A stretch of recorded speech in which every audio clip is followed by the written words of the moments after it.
placing, let's do one of each, different crates. Oh. Been on a brief hiatus, a few weeks off. I have continued programming, and then I tried this week to do a little bit of iOS programming. I wanted to create a companion app to set environment variables in the Vision Pro using my phone.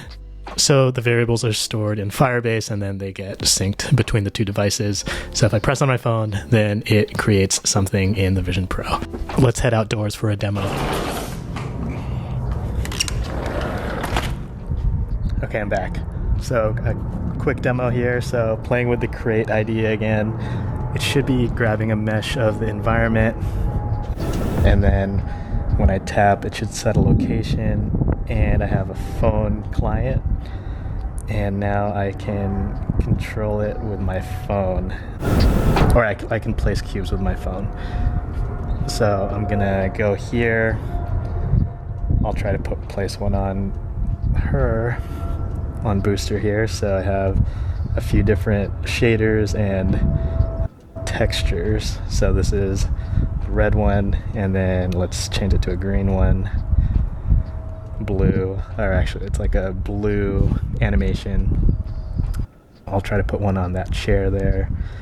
Let's go with the Counter-Strike crate here. And the cool thing, it's not like super useful here, but let's see. Let me place one right here at that intersection in the concrete, and I can be facing this way, and then it should be placing, let's do one of each, different crates. Oh,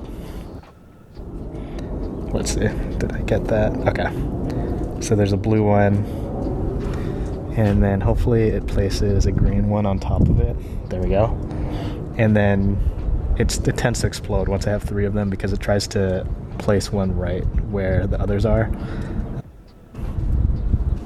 But I can do something like that. So yeah, this is just a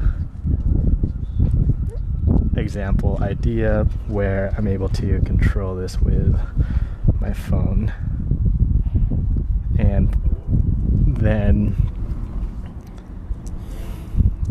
yeah, it's setting some things in the environment with an external device. So I'll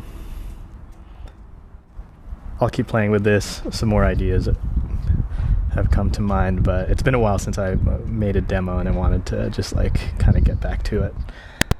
Thanks for checking this out.